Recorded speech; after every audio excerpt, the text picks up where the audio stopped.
Muy bien, todo bien. Estuve unos días aquí y otros días me fui por allá con mi familia, pero en general todo bien.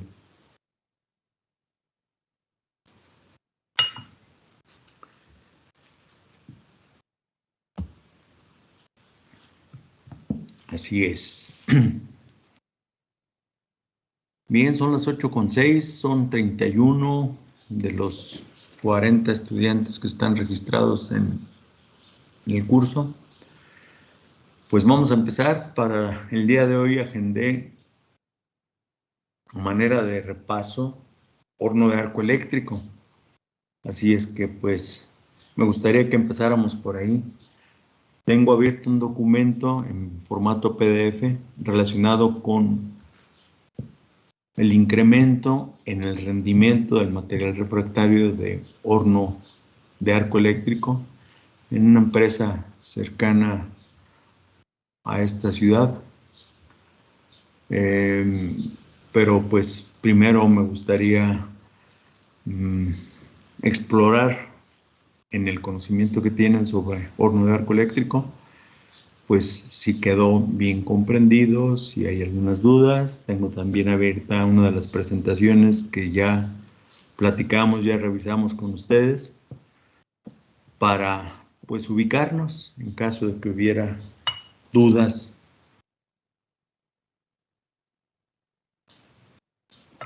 Así es que me dicen, por favor, ¿alguien tiene dudas?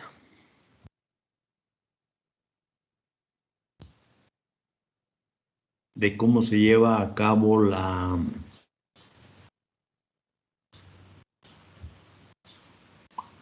aceración en los hornos de arco eléctrico.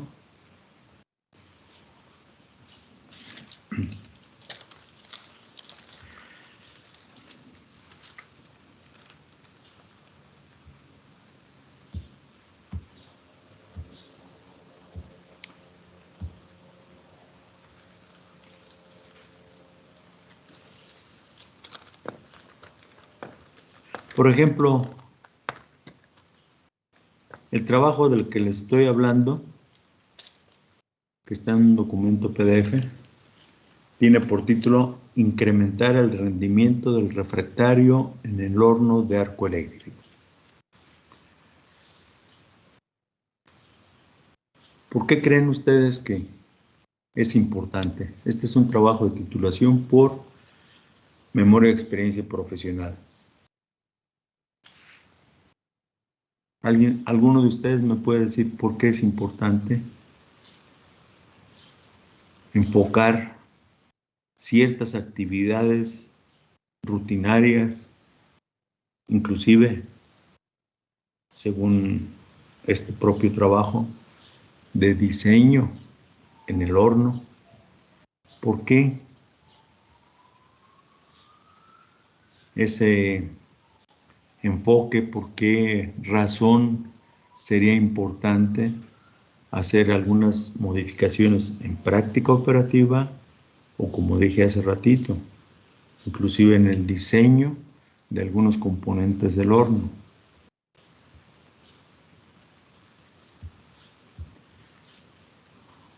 ¿Alguien dice yo? Pues en cuanto al proceso podría ser la eficacia que se tenga al momento de operar, y no sé si también tenga que ver con lo que se está haciendo como dentro del horno, que sea como la manera correcta en la cual trabajar los metales. Bien, el título dice incrementar el rendimiento del refractario en el horno de arco eléctrico. ¿Por qué crees, Fernanda?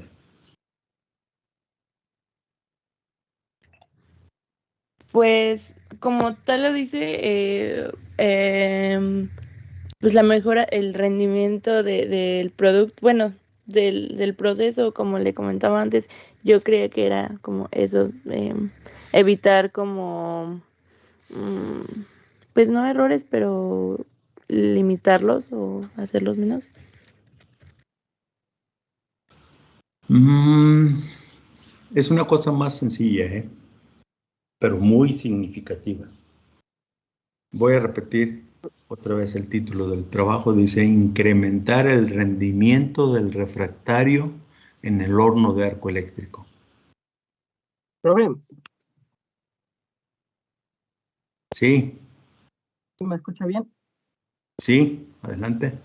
Yo creo que es importante porque yo pienso pues que a lo mejor a nivel industrial se tiene como un número de coladas que dicen, ¿no? Por ejemplo, en coladas. Como que te retiras del micrófono, como que mueves en el momento la dirección en la que estás hablando y se sube y baja el volumen. Jesús. Déjeme cambiar a mi teléfono, profe, permíteme un Ahí te minuto. escuchas bien, ahí te estás escuchando bien ahorita. Así. A ver, déjele, repito. Sí, por favor. Ok. Bueno, yo digo que a nivel pues industrial tal vez se tiene como un número de coladas, o sea, por ejemplo, poner un ejemplo, o sea, decir, pues el refractario me soporta, por ejemplo, 100 coladas, por ejemplo. Y, sí, por ejemplo, dice, si dijera uno, no, pues si mejoramos yo tengo una propuesta para mejorar el refractario, y en vez de soportarme 100, me soporta 112 coladas. Entonces, en nosotros nos dicen que cada 100 coladas se tiene que estar como dándole mantenimiento al refractario, cambiándolo, ¿no? Entonces, si el otro me soporta 112 coladas, eso pues me daría como un ahorro, ¿no? En dinero. Eso es lo que, bueno, a mí se me ocurriría. sí, bien.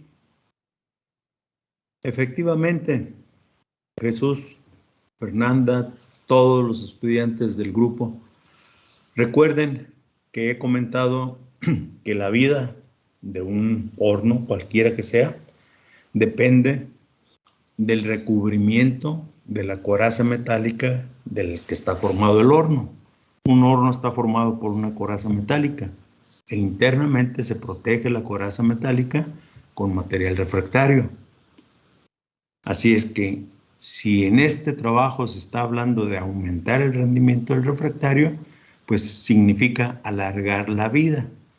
Y alargar la vida significa tener un mayor número de coladas, como efectivamente nos acaba de comentar Jesús. Él pone un ejemplo, está bien, si el refractario normalmente está durando 100 coladas, pues hay algunas ideas que tiene algunas propuestas para hacer que aumente tal vez a 120 o 150. Si aumentara a 150 estaríamos aumentando el 50% de la vida útil de ese horno respecto al refractario. Por supuesto que puede haber algunos otros componentes del horno que durante la operación, durante colada, puedan irse dañando y se tendrán que sustituir. Pero en este caso específico, de acuerdo al título del trabajo, pues dice dice incrementar el rendimiento del refractario en el horno de arco eléctrico. ¿Sí? Y voy a compartirlo para que se vea que estoy hablando de algo ¿qué les diré? Que no estoy hablando en el aire, que efectivamente estamos tratando de un asunto importante. ¿Se ve? Es la portada del trabajo de titulación. Y como dije hace ratito, memoria y experiencia profesional. Incrementar el rendimiento del refractario en el horno de arco eléctrico. Ok. Recuerdan que se había platicado de algunas mejoras que se han hecho en la operación de los hornos de arco eléctrico con vistas, por una parte, a aumentar el número de coladas, pero por otra parte, a disminuir el tiempo entre colada y colada, concepto que en inglés se maneja como tap to tap. Por otra parte, también había algunas operaciones rutinarias en cada colada que tienen el objetivo de bajar el consumo de energía eléctrica. Si estamos hablando de hornos de arco eléctrico, bueno, se va a consumir energía eléctrica. Pregunto, ¿cómo medimos ese consumo de energía eléctrica?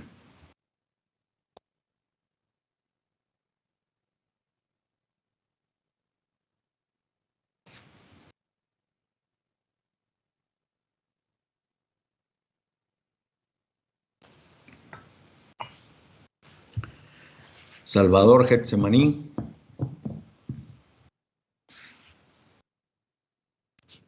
Sí, profe. ¿Cómo podemos medir el consumo de energía eléctrica? ¿Medir? Sí, tal cual. O sea, cuando hablamos de consumo de energía eléctrica, y si alguna de las operaciones rutinarias del horno de arco eléctrico tiene la intención de bajar el consumo de energía eléctrica, ¿a qué me estoy refiriendo con bajar ese consumo? ¿Cuáles son las unidades de consumo de energía eléctrica?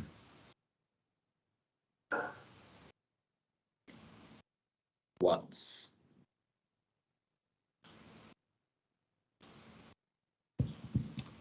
Salvador.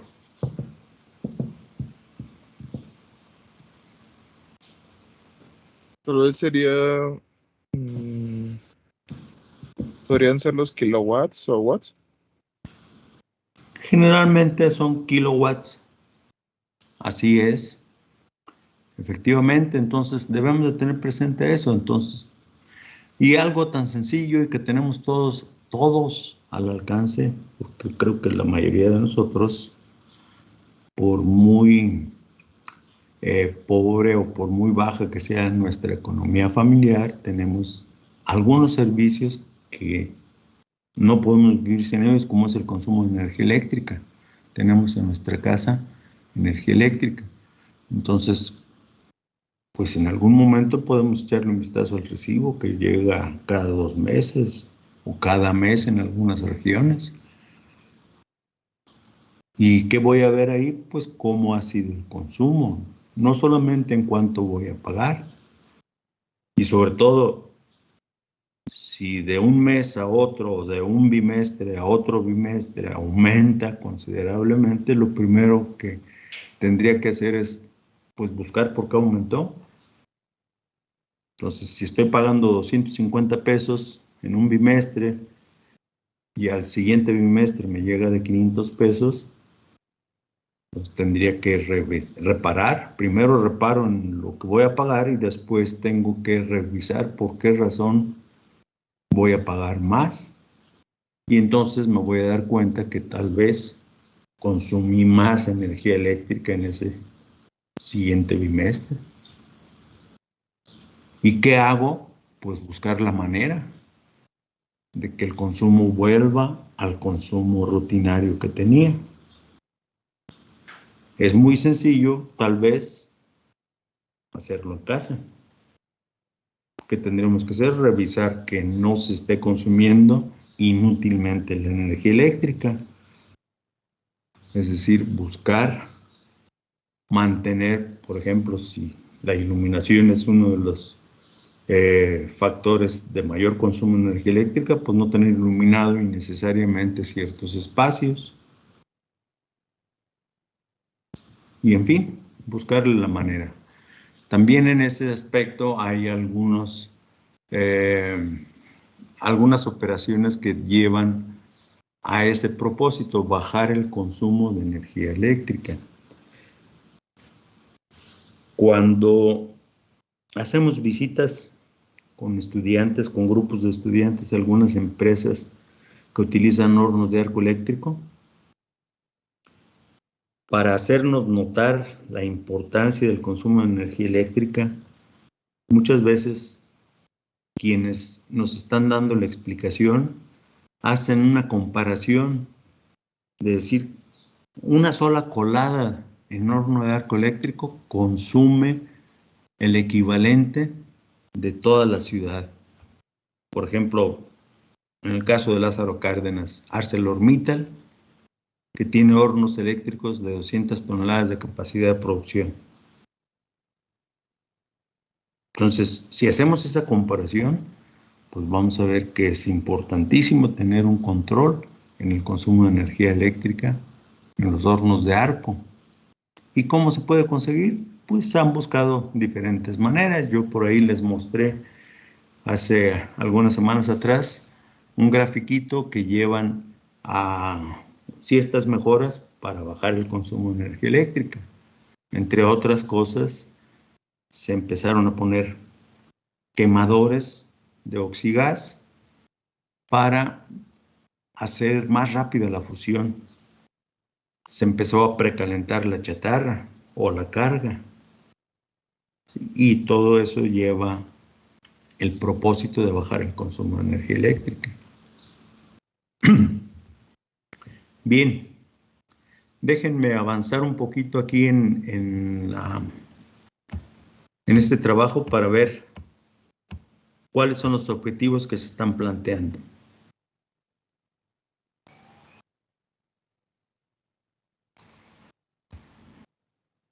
Vean, regreso a compartir.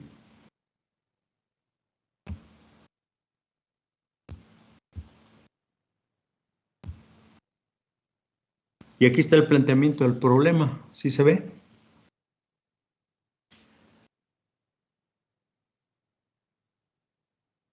Sí, profe, sí se ve. Ok, podemos leer ahí que el problema nace por inestabilidad en el rendimiento del refractario del horno de fusión.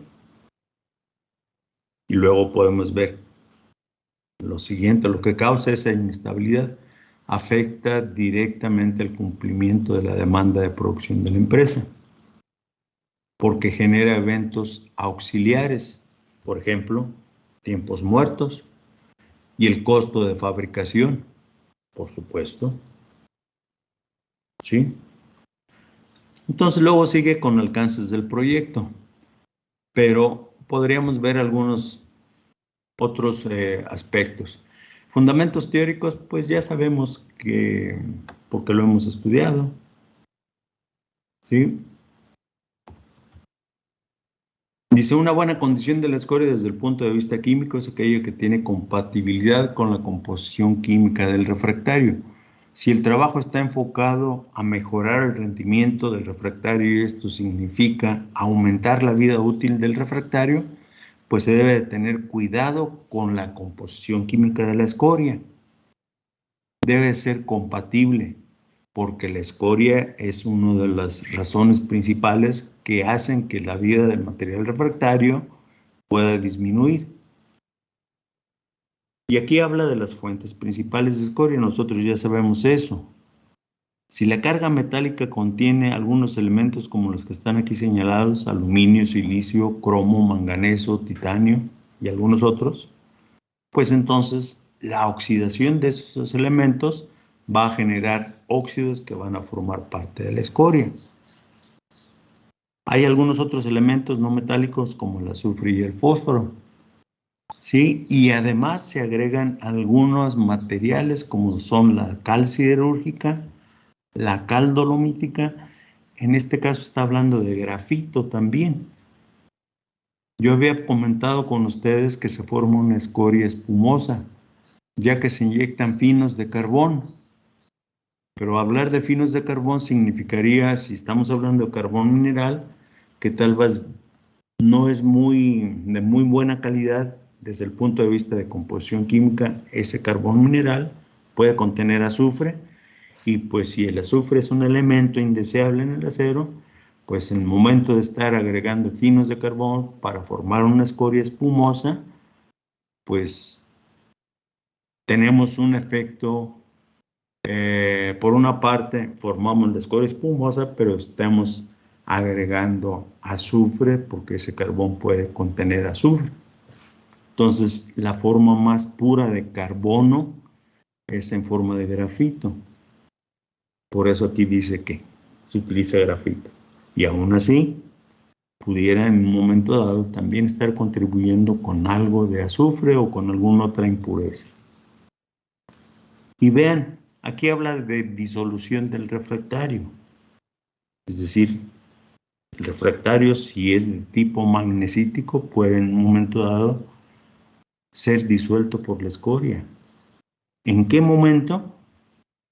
Pues había otro concepto que manejé y aquí lo vamos a ver un poquito más adelante, que se llama saturación de óxido de magnesio en la escoria. Si la escoria no tiene suficiente óxido de magnesio, va a tender a tomar la escoria el óxido de magnesio para saturarse del refractario. Por eso aquí habla de disolución del refractario. Y el óxido de calcio, suponiendo que se tuviera un refractario tipo dolomítico, es decir, que los componentes principales del refractario sean óxido de calcio y óxido de magnesio que provienen de calcinación de dolomita, pues entonces por ahí podría llegar a tomarse. O si contiene también ese material refractario algo de alúmina, como la escoria se tiende a hacer una escoria básica, pues podría de alguna manera también haber algo de disolución de alúmina que tuviera ese refractario. Por eso aquí está manejando a estos tres componentes como probables compuestos que pueda disolver la escoria. Y esa disolución de estos compuestos que contienen refractario, pues lleva a la destrucción del refractario. ¿Sí? ¿Qué más? Bueno, aquí hay algunas reacciones que ya conocemos. Habla de temperaturas de fusión, que en realidad, pues, aquí difiere un poquito de esta temperatura de fusión de algunos óxidos de 1560. Por ahí yo tengo una información que ahorita comparto en la presentación que ya les había mostrado. Para el óxido ferroso, por ejemplo, son 1360. Sí, nada más aquí, desde cuando en su momento lo vi, dije, ¿de dónde sacó esta información? En realidad me da la impresión que aquí en lugar de poner el 3, puso un 5. ¿Sí? Los demás más o menos corresponden, están bien. Bueno. Algunas características de las escorias también las habíamos manejado. Viscosidad, densidad, tensión superficial. La viscosidad y la tensión superficial pues van a depender mucho de la composición química de la escoria. La viscosidad juega un papel importante. ¿Por qué? Si la escoria es muy viscosa, dicen en la práctica, en el día a día de la aceración vía horno de arco eléctrico, la escoria es dura. Si la escoria es dura, no entra en buen contacto con el metal y no hace su papel de participar en la refinación. ¿Sí? Algunos componentes que aumentan la viscosidad de la escoria es principalmente el óxido de calcio, pero también puede ser que por el óxido de magnesio aumente. Y aquí habría la necesidad de un tercer aditivo que se llama fluorita, que ayuda a que baje la viscosidad de la escoria y se vuelva más fluida. Bien, quiero llegar al punto de los propósitos. También se había manejado concepto como de índice de basicidad. Aquí está manejando 3 tipos de basicidad. Empieza con la cuaternaria, como podemos ver en este. Se están tomando en cuenta los principales óxidos que pudiera formar parte de la escoria. Yo había comentado, si no tenemos en la carga metálica aluminio, probablemente la presencia de aluminio en la escoria sea muy pequeña. Pero si estamos hablando de hornos de arco eléctrico y que utilizan principalmente chatarra de acero para fundirla y obtener acero a partir de esa chatarra, pues muy probablemente puede estar contaminada con aluminio. ¿sí? Entonces, ese es uno de los cuidados que se debe de tener en los patios de chatarra, buscar que no vaya contaminada. Vean, escorias saturadas con porcentaje de MgO. Y por ahí hay una grafiquita que maneja ese porcentaje de saturación. Por aquí también se habla de escoria espumosa. Y vean los contenidos de óxido de fierro en la escoria. Se debe tener también un control en la oxidación del fierro. La oxidación del baño metálico, como dice aquí, conduce a que la escoria pueda tener un alto contenido de óxidos de fierro. Y luego, pues, el carbono que se inyecta junto con oxígeno para formar la escoria espumosa.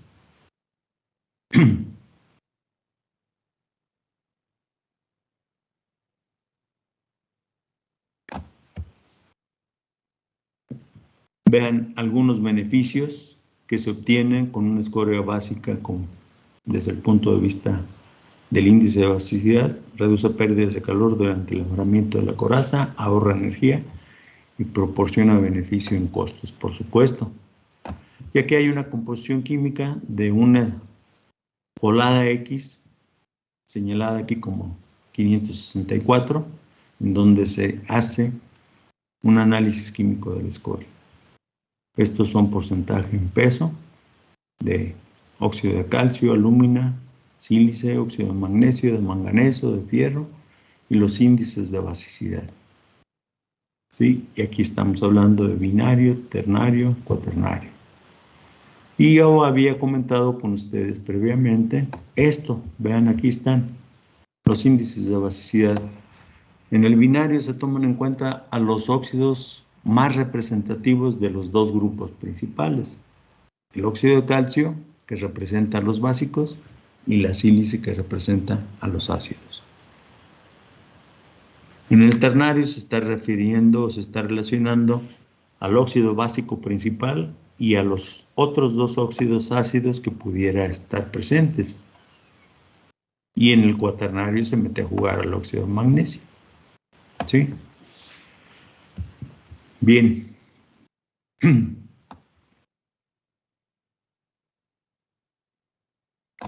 Vean, importancia del óxido de magnesio en la escoria. Teóricamente ya lo habíamos platicado. Si no hay suficiente óxido de magnesio formando parte de la escoria va a tender, si está puesta en contacto con un refractario que contenga óxido de magnesio, la escoria va a tender a neutralizarse, va a tender a quitarle el óxido de magnesio al refractario para llegar hasta un determinado porcentaje que se llama de saturación. ¿Sí? Entonces, pues, se tiene que buscar esa manera de llegar a un porcentaje de saturación conveniente.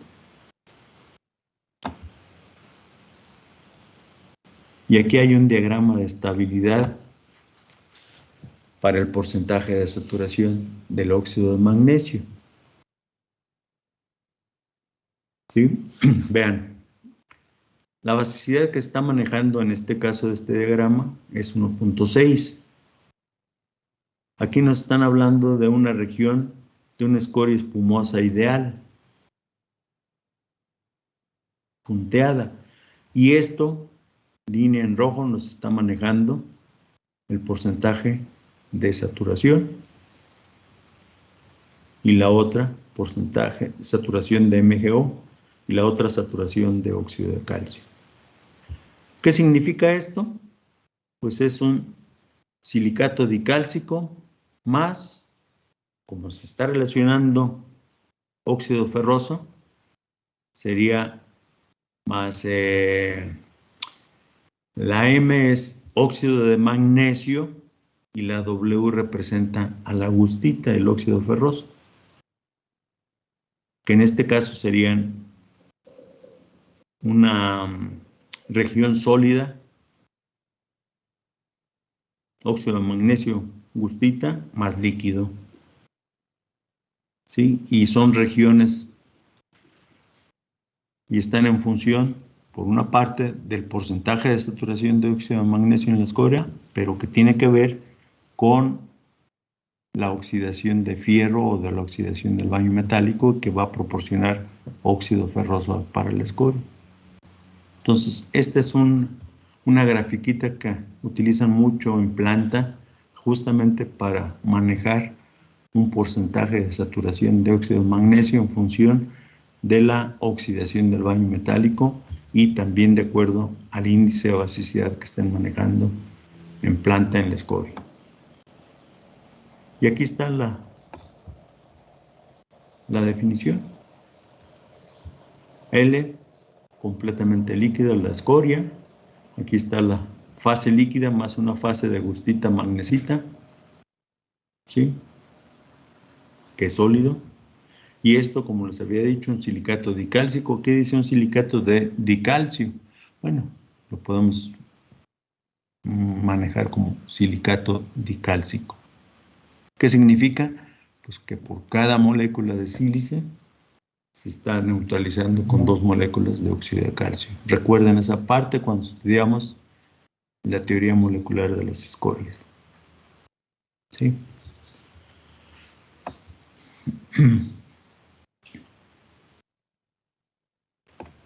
Acá está de alguna manera un poquito más sencillo el mismo diagrama. Y se está manejando justamente, en este caso de la figura 3, se está manejando una escoria conveniente. Aquí nos habla de regiones A, B y C. ¿A qué tiende? Entonces, vamos, 3 escorias diferentes A, B y C. Esta está en esta región, la B está en esta región y la C está en esta región. ¿Sí?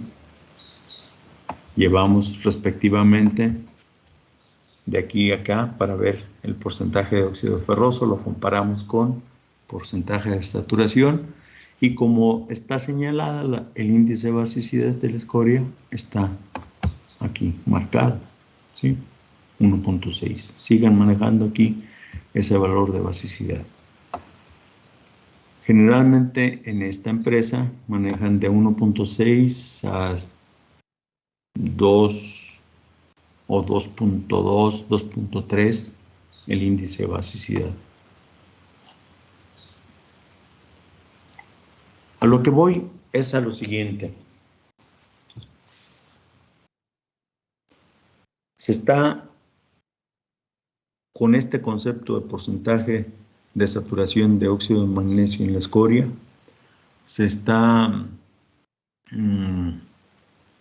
haciendo notar pues que es importante hacer una mezcla de cales desde que se está preparando una carga para fundir. Si se quiere aumentar el rendimiento del refractario en número de coladas, pues en cada colada, cuando se está preparando la carga, se debe tener cuidado de una mezcla conveniente de cal siderúrgica y cal dolomítica para que la escoria, una vez que se forme, tenga el porcentaje de óxido de magnesio adecuado y se evite destrucción del refractario. Eso es por una parte.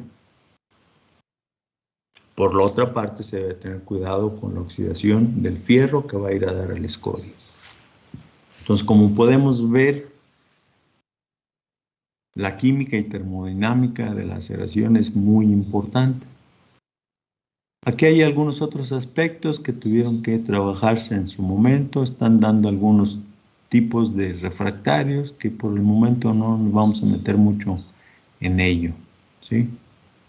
Hay algunas características de refractarios de diferentes composiciones químicas que por el momento, insisto, no lo vamos a revisar. Pero quiero mostrar algunos aspectos que también se incluyeron en este trabajo. Aquí podemos leer, dice, arreglo de inyectores de oxígeno y grafito en la coraza.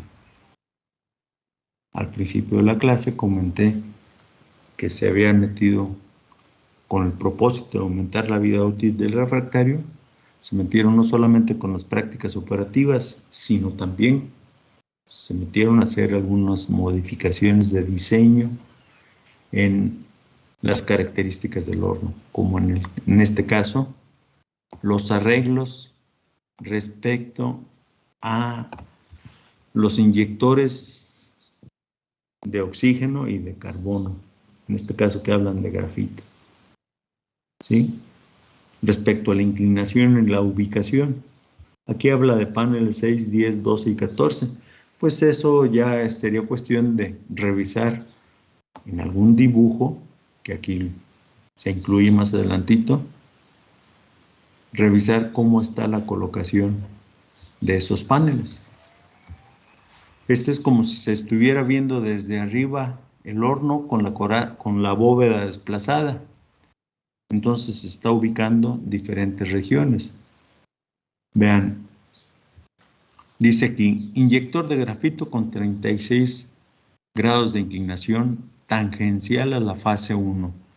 Cuando habla de fases, fase 1 y fase 3, fase 2, se está refiriendo a la posición de los electrodos. Los hornos de arco eléctrico son trifásicos, utilizan corriente alterna. Entonces, está conectado a cada una de las fases de esa corriente alterna un electrodo. Por eso lo ubican aquí como fase 1. Así es que aquí está un inyector de grafito con inclinación tangencial a la fase 1. Si esta es la fase 1, esta es la posición del electrodo de la fase 1, va tangencial. Vean, la flecha está marcando justamente esa parte tangencial. Luego, quemador en panel 12. Bueno, aquí ya se está ubicando en paneles de partes del horno, con 40 grados de inclinación tangencial al centro del círculo entre fase 1 y fase 3. Aquí está, entonces sería fase 1, fase 2 y fase 3. Y aquí va tangencial. Luego, en este quemador en panel 10, con 40 grados de inclinación, tangencial al centro del círculo. Nada más que aquí me está echando mosca esto. ¿Qué dice? Fase 1 y fase 2. ¿O qué es? No alcanzo a ver. No me la voy a estar inventando. Ustedes sí no ven aquí un recuadro que me aparece para aumentar el tamaño de la página. Una manita y un indicador. Sí, profe, se aprecia. ¿Sí aparece? Ok. Entonces no me permite ver aquí bien. Total, a lo que voy para seguir con esto es que en este caso también, aquí está ya, fase 1 y fase 3. Fase 1, fase 3. Acá quedamos que es fase 2 y fase 3. Aquí está. Entonces, seguimos en la misma frecuencia. Esta, donde está ahorita el indicador, es la fase 1. Acá es la fase 2 y esta es la fase 3. Recuerden, estamos viendo desde arriba.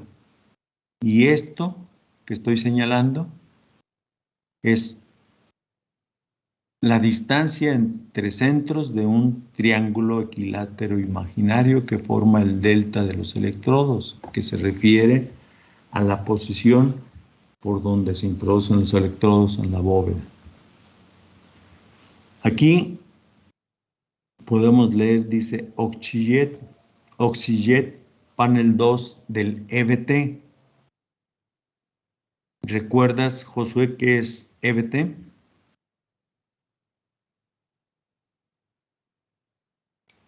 No, profe, ahorita. Creo que no. A ver, EBT. EBT es un acrónimo.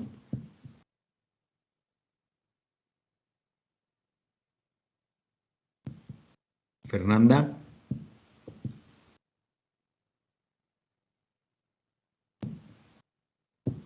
Frida, No se dice la transferencia eléctrica. no, no señorita, no va por ahí. Recuerde, tiene que ver con... Ahorita le digo, profe.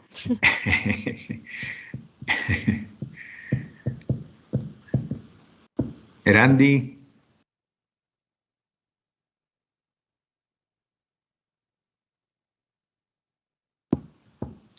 Jesús, Jorge Tapia, Christopher,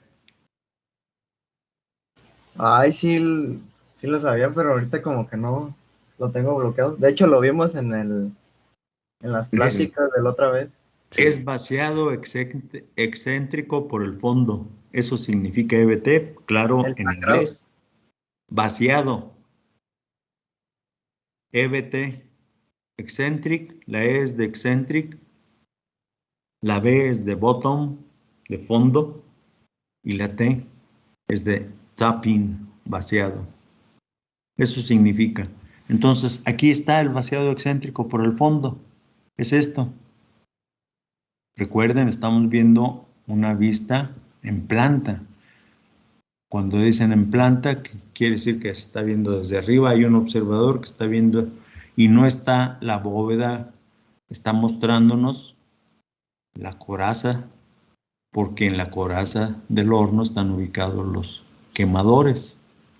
Por una parte, los quemadores para acelerar la fusión de la carga y por otra parte, los inyectores de oxígeno y grafito. ¿Sí? Entonces, se hicieron cambios. Se partió de un arreglo de diseño o de fábrica y se le hicieron cambios en la inclinación, nada más. ¿Sí? Aquí es, por eso están señalados. En esta de arriba dice lanza supersónica en panel 3 con 48 grados de inclinación. Se fijan, cambia. Aquí son 48 grados de inclinación, acá son 40. Y nos habla que es tangencial a las fases 1 y 2. Las fases 1, o sea, este electrodo y este, que sería el 2. Aquí están siguiendo el sentido de las manecillas del reloj para ubicar los electrodos 1, 2 y 3. O fase 1, fase 2, fase 3. ¿Sí? Cuando leemos esto, que fase, pues se refiere justamente a las tres fases de la energía eléctrica con la que están conectados los electrodos. Bien.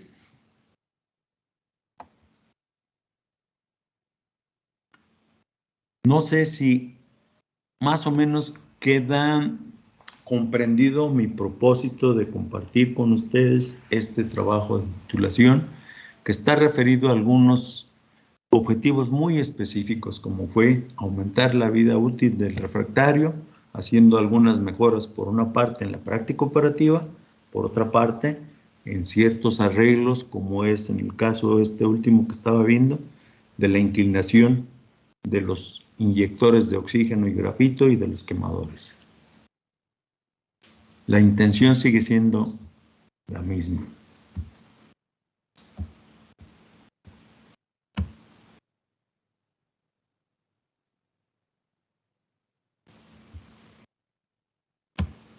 Voy a compartir entonces.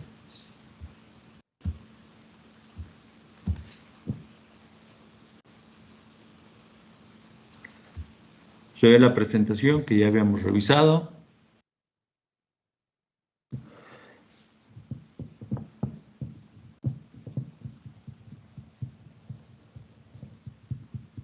¿Sí? Ojo, favor de no confundirse. Y si se presta un poquito a confusión, pues en un rato que tengan oportunidad, busquen, échense un clavado a revisar la ley de Ohm. No confundir algunos conceptos como voltaje, que es la potencia de la energía eléctrica, y que es intensidad y se refiere al consumo de energía eléctrica, y en el caso, como dije, la ley de Ohm, R, que sería la resistencia que ofrece el conductor a conducir la energía eléctrica. Aquí estoy poniendo esto porque pues es la fuente de alimentación de los hornos. Entonces, hace ratito que estábamos hablando de fases, pues se refiere a que es un sistema trifásico de corriente alterna. Cada una de las fases de ese sistema trifásico está conectado a un electrodo de este tipo. ¿Sí?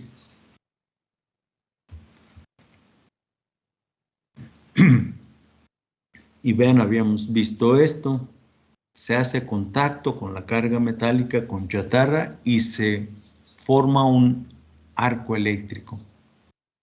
Y aquí dice similar al de una máquina de soldar, efectivamente. ¿Y por qué se pone esto? Pues porque yo creo que todo mundo hemos visto una máquina de soldar. Cuando pasamos por un taller de herrería que están trabajando prácticamente en la calle, o que están haciendo alguna reparación en alguna casa que tiene portones metálicos y que están soldando. Pues sí, cada uno de estos electrodos constituye una fase. En el caso de los hornos de arco eléctrico de corriente alterna, son trifásicos, y entonces cada uno está conectado a una de esas tres fases. Esto lo habíamos visto, lo habíamos platicado muy bien. Es un recipiente forrado internamente con material refractario y que está cerrado o cubierto con una bóveda o tapa que también es de refractario. En la actualidad a veces es un panel de tubería enfriada con agua. ¿Sí? Aquí está.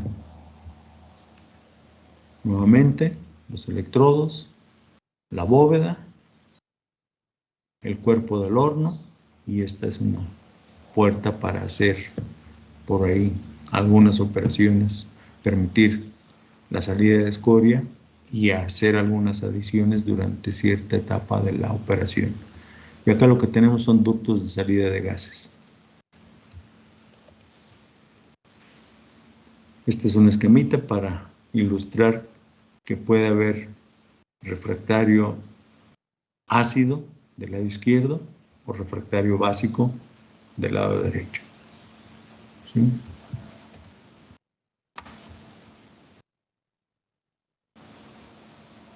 Y aquí está todo lo que habíamos estado revisando. Ciclo de operación entre colada y colada, carga, fusión, refinación, desescoriado, vaciado del acero, revisión de equipo y acondicionamiento del horno.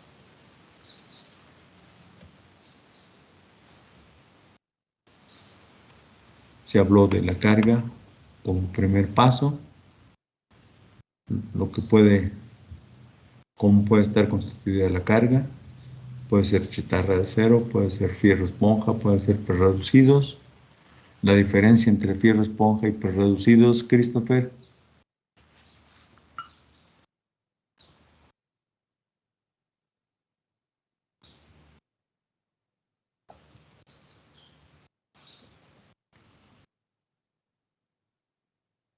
¿No se acuerda, Christopher? Fernanda. Profe, nos pregunta los mismos. Sí, ¿verdad? Pero luego cuando lanzo preguntas para otras personas no me contestan y no quiero. Le digo, profe, No quiero decir que no están en clase. A ver, dime. ¿Puede ser el porcentaje de óxido de fierro en el material? Porcentaje de óxido de fierro en el material. Medio está relacionado, pero no es la respuesta así 100% correcta. Hay otro concepto que tiene que ver con lo que acabas de decir. A ver, Jesús, ¿ibas a decirlo tú, Jesús, o quién? Sí, ¿sí me escucha bien? Sí, te escucho. Adelante. Para que se considere hierro esponja, tiene que tener un contenido de hierro arriba de 85%. Si está por debajo, se considera solo prerreducido. Ok. No se alcanzó a escuchar la parte, repite. El concepto, 85% respecto de qué. O sea, para que se considere que sea hierro esponja, se debe de tener más de un 85% de hierro, porque si se tiene menos, se considera solo prerreducido. No. No. El concepto es grado de metalización.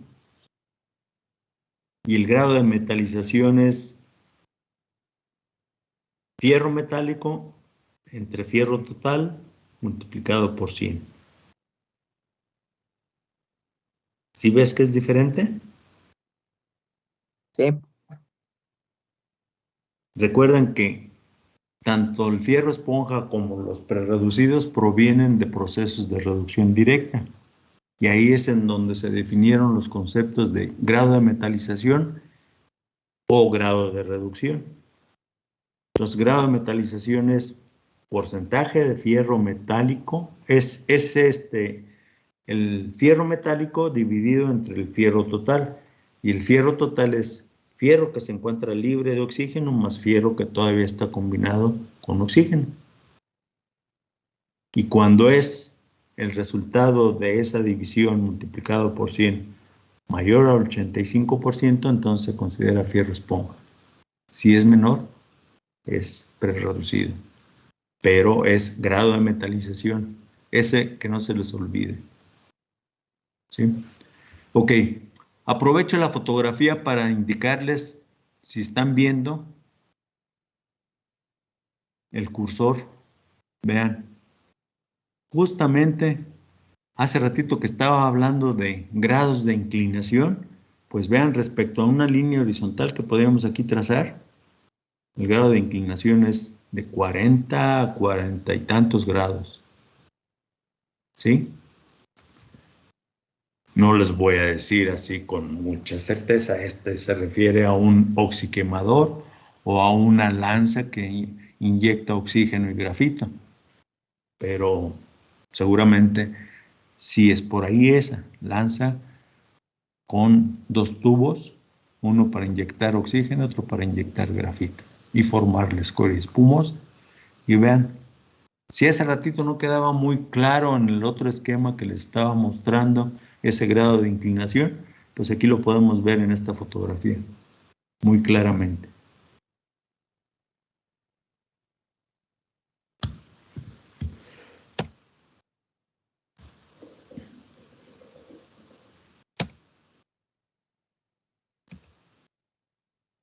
Bien, jóvenes, hace ratito comentaba de la puerta para algunas operaciones, pues aquí podemos ver algunos de los operadores, algunos de los trabajadores del horno que está con una pala aventándole cosas al interior.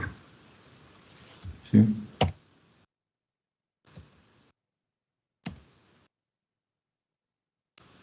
Y vean, se había platicado de la posibilidad de ir precalentando la carga metálica. Aquí hay unos oxiquemadores que van precalentando la carga para que se haga el tiempo entre colada y colada más rápido.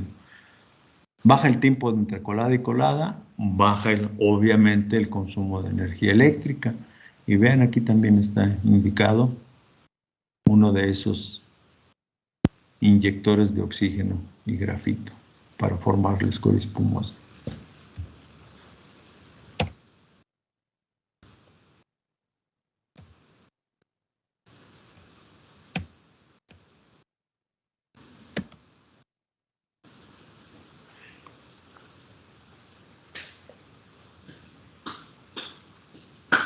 Bien, jóvenes, ¿alguna pregunta? Esto es como nos fuimos de vacaciones y dejamos de, no sé ustedes, dejamos de hacer algo. Es como para reubicarnos. Mañana vamos a entrar a hacer ese cálculo de carga. Recuerden esto, prácticas modernas que dejan residuos de acero líquido y chatarra de la colada anterior para facilitar la operación de fusión y refinación. Y a eso le llaman hot heal. Profe, perdón, no es por que ya quiera que acabe la clase, ¿verdad? Pero Ya es hora. Ya, sí, sí. ya inició el profe la Sí, reunión. adelante. Disculpe. Muchas Vale. gracias. Sale, bye. Perdonen. Gracias, profe. Nos vemos. Nos vemos Profe, mañana. buen día. Sí, nos vemos mañana.